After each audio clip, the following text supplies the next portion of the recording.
5 days. That is how long the official account of Benjamin Netanyahu has been largely silent. No major speech, no press conference, no direct address to the public. And within hours, one explosive claim began spreading across the internet that an Iranian missile strike may have hit a residence connected to Israel's prime minister. Some posts went even further. They claimed Netanyahu had been seriously injured or secretly hospitalized.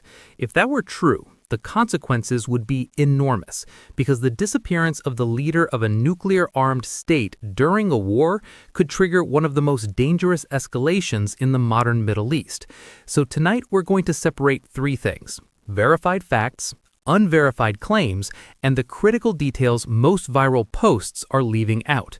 Because the truth behind this rumor is far more complicated than people think, and there is one overlooked detail that could explain why this story spread so quickly across the world. But first, you need to understand how this rumor actually started. In recent weeks, tensions between Israel and Iran have reached one of their most dangerous points in years. Missile strikes, retaliatory attacks, and air raid sirens sounding across multiple Israeli cities. During one barrage, several missiles targeted areas connected to government facilities and residential zones. Videos posted online showed damaged buildings, shattered windows, and emergency crews searching through debris. Within minutes, those clips began circulating across platforms like X, Telegram, and TikTok. And then a new claim appeared. One of the damaged buildings, some users said, belonged to the Israeli prime minister. At that moment, there was no official confirmation, but the internet had already begun connecting the dots, because something else happened at the same time. Netanyahu stopped posting regular updates. Normally, his accounts publish constant wartime messaging, video statements, public briefings, security updates, but several days passed with almost no direct appearance, and that silence created the perfect environment for speculation, because when information disappears during a crisis, rumors rush in to fill the gap. But here is where the story becomes more complicated, because the viral claims quickly began moving faster than the verified facts. Let's start with the hard evidence, not speculation. Evidence.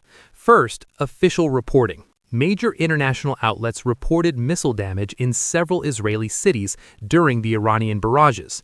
Buildings were hit, infrastructure was damaged, and air raid alerts forced civilians into shelters across parts of the country.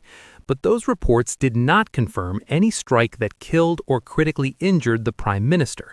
That detail matters because many viral posts claim exactly that, but so far, none of the major international reporting has verified it. And this is where the next rumor entered the story: the hospital claim. One widely shared theory online says Netanyahu was secretly admitted to Sheba Medical Center, Israel's largest hospital. Posts circulated claiming doctors were treating him after a missile strike. But as of the latest reporting, there is no hospital statement confirming that claim. Medical privacy laws typically prevent hospitals from revealing patient identities without permission, so the absence of confirmation is not proof that the rumor is false. But it is also not evidence that it is true. And this is where the internet added another layer of speculation, because a video statement from Netanyahu began circulating online, and some viewers argued the clip might not be real. The AI video claim. Several users suggested the video might have been artificially generated. They pointed to lighting differences and facial motion irregularities. Some even argued it looked like a digital recreation rather than a live statement. The idea quickly spread across political discussion channels, but technology reporters and digital forensics analysts reviewing the footage say something important. There is currently no verified analysis proving the video was generated by artificial intelligence. In other words, the suspicion exists, but the evidence confirming it does not. And that leads to the detail almost nobody is talking about, because there is another explanation for the silence, one that happens frequently during wartime. During major military escalations, Israeli leadership often relocates to hardened security locations. Government continuity plans move officials into protected bunkers or secure command facilities. Communication becomes restricted. Public appearances may stop entirely. In other words, a sudden absence from social media or television does not necessarily mean a catastrophic event occurred. It can simply mean leadership has moved into secure operational environments. But supporters of the rumor argue something different, and to understand the full story, we need to look at their strongest argument. People who believe the claim point to three main points.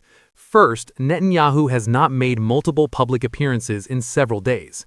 Second, videos online show heavy structural damage in areas connected to government housing zones. Third, some believe governments might delay announcing the injury or death of a major leader during wartime to avoid panic or strategic disruption. In theory, analysts say that type of information control can happen, but there is one major problem with the idea. Leadership casualties are extremely difficult to hide. Cabinet members, military command structures, foreign diplomats, security staff, thousands of individuals would quickly become aware of the situation, and in the modern information environment, leaks travel fast. So far, no credible intelligence report or confirmed source has verified the claim. But the reason this rumor matters goes far beyond one political figure. Because if the conflict between Israel and Iran escalates further, the consequences will not stay in the Middle East. They will reach the United States almost immediately. Energy markets react first. If a full-scale war between Israel and Iran begins, analysts warn global oil prices could jump dramatically. Some estimates suggest crude oil could spike $20 to $30 per barrel within days. That increase travels quickly through the economy. Gasoline becomes more expensive, shipping costs rise, airline tickets increase, groceries and consumer goods follow. In other words, a regional war thousands of miles away can quickly affect the price of everyday life. And there is another factor Americans are watching closely: military presence. The United States already maintains thousands of troops across the Middle East. If the conflict expands, additional deployments could follow, which is why geopolitical analysts are watching the situation very carefully. Because misinformation spreads faster than facts during wartime, and viral rumors can create panic long before the truth becomes clear. Experts studying modern conflicts say this pattern is becoming common. Military tension increases, information becomes scarce, and speculation spreads across social media platforms before verified reporting can catch up. Different analysts come from different political perspectives, but their conclusion about this rumor is similar. Right now, there is no confirmed evidence that Israel's prime minister has been killed or incapacitated by an Iranian missile strike. But the next several days could clarify the situation quickly, because there are a few signals analysts are watching very closely. First, the next confirmed public appearance of Benjamin Netanyahu. A live press conference or public event would immediately end most of the speculation. Second, statements from Israeli defense officials about the missile strike locations. Third, any official confirmation or denial from Sheba Medical Center regarding the hospital rumor. Fourth, diplomatic reactions from Washington. And finally, satellite imagery of the damaged building sites. Those images usually settle disputes about strike locations very quickly, which means the truth behind this rumor may emerge sooner than many people expect. For now, here's the full picture. Confirmed facts. Iran launched missile attacks against targets in Israel. Several buildings were damaged during those strikes, and rumors about leadership casualties spread rapidly across social media. But several key claims remain unverified. There is no confirmed report that the Israeli prime minister was killed, no hospital statement confirming severe injury, and no proven evidence that official video statements were generated by artificial intelligence, which leaves one final question. If a rumor like this can spread across the entire world in just a few hours, what happens the next time the claim is actually true?